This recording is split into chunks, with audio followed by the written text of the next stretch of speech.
फिर से मेरे YouTube चैनल पर स्वागत है। आज मैं कक्षा 7th और 8th के कुछ क्वेश्चन लेकर आया हूँ। वीडियो को अंत तक जरूर दे रहिए। ये क्वेश्चन प्रश्न पत्र पर अधिकतर पूछे जाते हैं। तो चलिए चलते हैं, ज़्यादा समय न बर्बाद करते हुए सीधे चलते हैं वीडियो की तरफ। तो जैसा कि लिखा हुआ है, 2 अंकों की एक संख्या की दहाई का अंक इकाई के अंक से 3 कम है। तो यानी कि दोस्तों 2 अंक की संख्या है, तो जो संख्या 2 अंक की संख्या है उसका दहाई का जो अंक है वो इकाई के अंक से 3 कम है। आगे कह रहा है यदि संख्या के अंकों के जोड़ की 4 गुनी हो, तो कह रहा है जो संख्या हम मानेंगे, जो संख्या है हमारी संख्या के योग की जो संख्या है वो संख्या की योग की 4 गुनी पहले से ही है। कह रहा है वह संख्या ज्ञात कीजिए।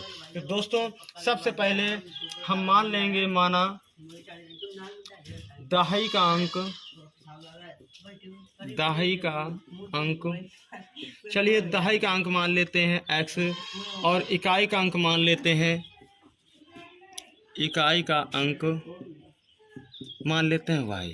तो दोस्तों ये हमारा हो गया दहाई का अंक और यह हो गया इकाई का अंक। तो इसकी जो संख्या निकल के आएगी, चूँकि हमने दहाई का अंक x सपोज किया है, तो दहाई का अंक 10x हो जाएगा और इकाई का अंक y है तो y हो जाएगा। तो टोटल संख्या जो हमारी निकल के आएगी वो हो जाएगी 10x धन y। तो दोस्तों इसी की वैल्यू हमें ज्ञात करनी है। तो ये वैल्यू तभी निकाल सकते हैं जब हमें x और y की वैल्यू पता होगी। तो चलते हैं आगे। तो पहली शर्त में चलते हैं, पहली शर्त से। तो पहली शर्त में चलते हैं। तो कह रहा है 2 अंकों की एक संख्या की दहाई का अंक इकाई के अंक से 3 कम है। तो दोस्तों दहाई का अंक हमने x सपोज किया है और इकाई का अंक हमारा y है। तो कह रहा है कि ये जो दहाई का अंक है ये इकाई के अंक से 3 कम है। तो दोनों पक्षों का समीकरण को संतुलित करने के लिए जब ये पहले से ही 3 कम है तो इसमें भी है हमें 3 माइनस करना पड़ेगा। तो दोस्तों y को जब इस तरफ ले आएंगे तो x माइनस वाई बराबर माइनस का 3 प्राप्त हो जाएगा। इसको हम इक्वेशन नंबर फर्स्ट डाल देंगे, यानी कि समीकरण नंबर पहला डाल देंगे। फिर इसके बाद दूसरी शर्त से चलते हैं, दूसरी शर्त से। तो दोस्तों दूसरी शर्त में बहुत ही ध्यान से क्वेश्चन को समझेंगे। लिखा है कि यदि संख्या अंकों के जोड़ की 4 गुनी हो, तो ये जो संख्या है हमारी संख्या है 10x प्लस वाई। ये कह रहा है अंकों की जोड़ की, तो अंक क्या है, दहाई का अंक x है और इकाई का अंक y है। तो ये जो संख्या है ये इन दोनों की योग की 4 गुनी पहले से ही है।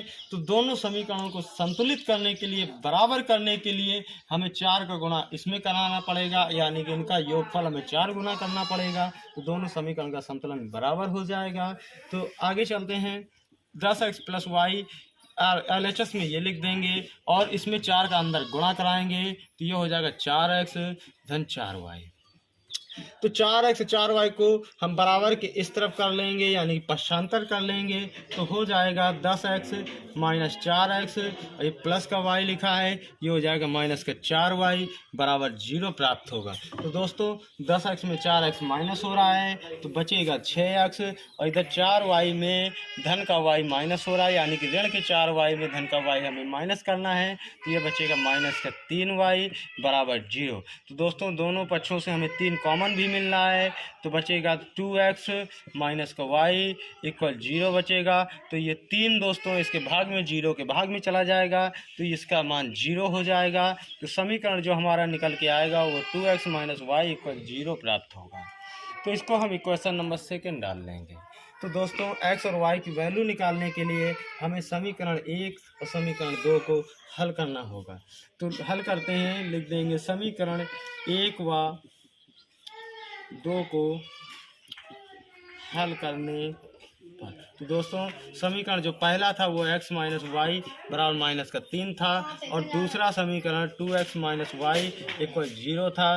तो दोस्तों अगर हम दोनों समीकरणों पर नज़र डालें तो यहाँ पे माइनस का y है और यहाँ पर भी माइनस का y है, जबकि हमें इनमें से एक पद काटना है। तो इसके लिए क्या करेंगे, हम इस पहले समीकरण में दूसरे समीकरण को घटा देंगे। तो यहाँ लिख देंगे घटाने पर। तो जब घटाने पर लिखेंगे तो सारे निशान घटाने पर माइनस माइनस यानी कि चेंज हो जाते हैं।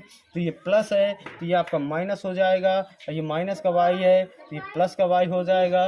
जीरो आपका ना ही पॉजिटिव होता है ना ही नेगेटिव होता है, तो वो ऐसा ही बना रहेगा। तो ये वाई माइनस का वाई प्लस का दोस्तों कट जाएगा, और इसके बाद माइनस के 2x में एक x माइनस होगा, घटेगा, तो बचेगा माइनस का x इक्वल माइनस के 3 में 0, तो ये भी आपका माइनस 3 आ जाएगा। माइनस माइनस कैंसिल हो जाएगा तो x बराबर प्लस का 3 प्राप्त हो जाएगा। तो दोस्तों x की वैल्यू निकल के आ गई है। y की वैल्यू के लिए x का मान समीकरण 1 और 2 हमने दिए हैं। इन दोनों समीकरणों में से किसी एक समीकरण में x की वैल्यू रख सकते हैं और y का मान निकाल लेंगे। जैसा कि हम पहले समीकरण में ही x का मान रखने जा रहे हैं, तो यहाँ लिख देंगे समीकरण 1 में x बराबर 3 रखने पर। तो दोस्तों समीकरण जो हमारा पहला था, तो समीकरण पहला था x माइनस वाई बराबर माइनस का 3 था, तो x के स्थान पर 3 रखना है प्लस का, तो ये प्लस का 3 माइनस का y बराबर माइनस 3 हो जाएगा। दोस्तों जब 3 को हम पक्षांतर करेंगे उस तरफ ले जाएंगे तो माइनस का y बराबर ये 3 भी आपका उस तरफ माइनस में हो जाएगा, तो माइनस का y इक्वल माइनस 3 ऐड होकर माइनस का 6 हो जाएगा। माइनस माइनस दोस्तों कट जाएगा, तो y की जो वैल्यू हमें प्राप्त हुई वो प्लस का 6 प्राप्त हुई। तो दोस्तों हमें x और y की वैल्यू प्राप्त हो गई है। जैसा कि प्रश्न में पूछ रहा था, प्रश्न में हमारा संख्या पूछ रहा था, तो संख्या हमारी क्या थी, 10x प्लस वाई थी। तो चलिए दोस्तों हम संख्या निकालते हैं। तो संख्या निकालेंगे, जो संख्या थी हमारी वो थी 10x धन y। तो हमें x और y की दोस्तों वैल्यू पता हो गई है, तो वैल्यू इसमें पुट कर देंगे। तो 10 इंटू एक्स की वैल्यू, तो x की वैल्यू 3 है, प्लस y की वैल्यू 6 है। तो मल्टीप्लाई कराएंगे, 10 का गुणा 3 में होगा दोस्तों 30 आएगा, और प्लस का 6 आएगा। तो 30 में 6 जोड़ देंगे तो हमारा निकल के आएगा 36। तो ये आपका इस प्रश्न का आंसर होगा। इसी क्रम से कई सारे प्रश्न हैं जो कि आपका इसी ट्रिक से लगते हैं, इस तरह के क्वेश्चन लगा सकते हैं। इसको ध्यान से समझिए, ध्यान से इसको जो है देखिए।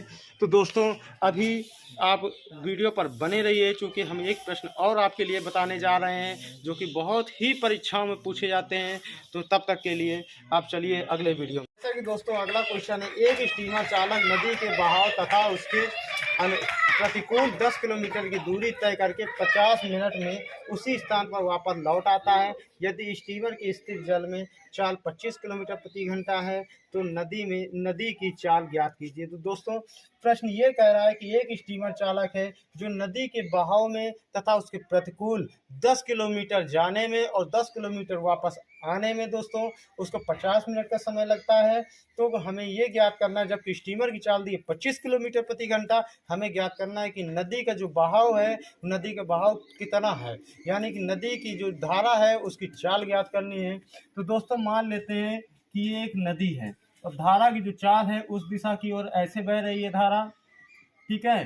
तो मान लेते हैं ये स्टीमर है और नदी को यहाँ से और यहाँ तक स्टीमर को जाने में 10 किलोमीटर की दूरी है। तो स्टीमर जब यहाँ से यहाँ तक जाता है और प्लस यहाँ से फिर वापस आता है तो उसको टोटल 50 मिनट का समय लगता है। तो हमें ये ज्ञात करना है कि नदी की जो धारा है वो कितनी स्पीड से, यानी कि इसकी चाल क्या है।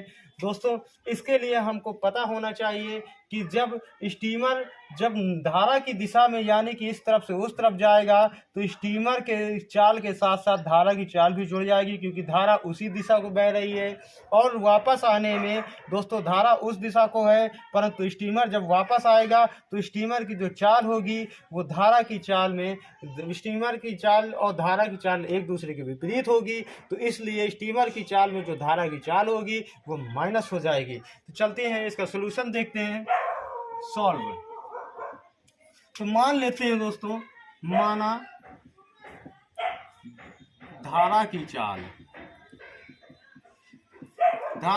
मान लेते हैं x किलोमीटर प्रति घंटा, ठीक है दोस्तों। तो मान लेते हैं कि धारा है, धारा हमारी x किलोमीटर प्रति घंटे की रफ्तार से बह रही है।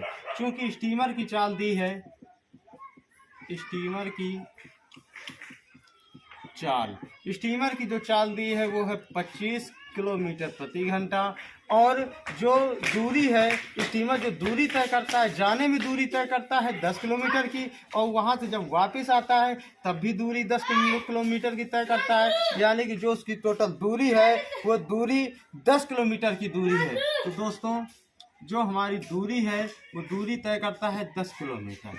तो सबसे पहले दोस्तों हम निकाल लेंगे कि स्टीमर जब धारा की दिशा में चलता है तब उसकी चाल क्या है। तो निकाल लेते हैं स्टीमर की चाल। सबसे पहले स्टीमर की चाल निकालेंगे धारा की दिशा में, धारा की दिशा में।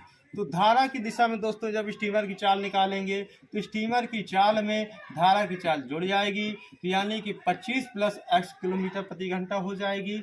और धारा स्टीमर की चाल निकालेंगे अब धारा की विपरीत दिशा में, धारा की